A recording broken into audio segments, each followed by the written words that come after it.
kalian menganggapku orang yang keji dan tak berperi kemanusiaan.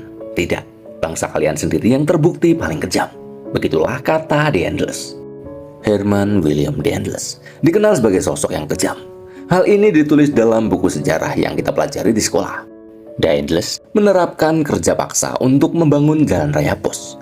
Para pekerja ini tidak dibayar sama sekali. Namun faktanya, sebenarnya The Endless membayar upah para pekerja dan bahkan upah itu bisa dikatakan sangat layak saat itu.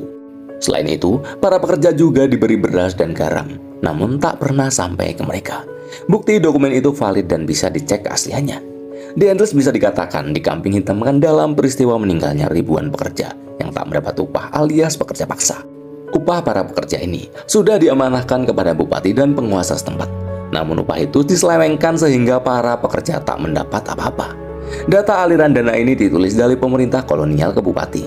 Namun data dari bupati ke pekerja tidak pernah ada.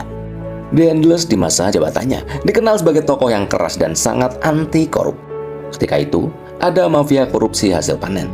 Per pikul dari petani 160 ton dan diserahkan ke bupati. Namun dari bupati ke residen hanya mendapat 120 ton. Sampai akhirnya, produk masuk ke gudang pusat hanya 100 ton per pikul. Para petani jelas dirugikan dan hal ini membuat The Endless sangat geram. Akhirnya The Endless membuat peraturan tegas larangan keras untuk korupsi. Apabila terbukti bersalah, akan dikenakan sanksi denda, kehilangan jabatan dan hukuman mati. Sanksi yang berat bagi yang melanggar. Tapi memang dasarnya sudah mendarah daging, jadi susah untuk diberantas. Herman William The Endless dipanggil pulang ke Belanda pada tahun 1811 karena dianggap gagal melaksanakan tugasnya sebagai gubernur jenderal Hindia Belanda. Sumber lain mengatakan, The Endless pulang karena tidak kuat lagi dengan korupsi yang semakin merajalela.